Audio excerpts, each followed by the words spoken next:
কিভাবে জানছেন কেউ বাংলাদেশি? কোন অধিকারে বলছেন?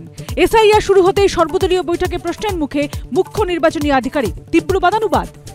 সরকার কিন্তু বদলাবে গণেশ বাবু, অনেক তথ্য আমাদের কাছে আছে, সময় মতো সব মানুষের কাছে উপস্থাপিত করব।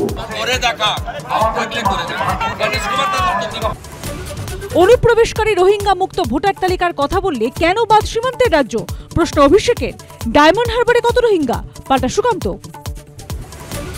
সৌগতর পর এবার এসআইআর এর পক্ষে সবার অনুব্রতর।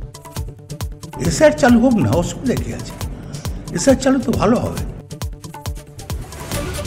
কাঞ্চনের পর শত্রুঘ্ন সিনহা। আসানসোলে তৃণমূল সাংসদের নামে কুলটিতে নিখোঁজ পোস্টার। নেপথ্যে বিজেপি, দাবি তৃণমূলের, খারিজ গেরুয়া শিবিরের। আরও বেতন বাড়তে চলেছে কেন্দ্রীয় সরকারি কর্মীদের। প্রধানমন্ত্রীর উপস্থিতিতে মন্ত্রিসভার বৈঠকে অষ্টম পে কমিশনের সম্মতি। সুপারিশে 18 মাস সময়। এসআইআর নিয়ে সিইও দফতরে সাজো সাজো রব, আজ বাইরে বামেদের জমায়েত। জগদ্ধাত্রী পুজোর উদ্বোধনে কি বার্তা মুখ্যমন্ত্রী ও বিরোধী দলনেতার? ঘণ্টাখানেক সঙ্গে সুমন, রাত 8টা।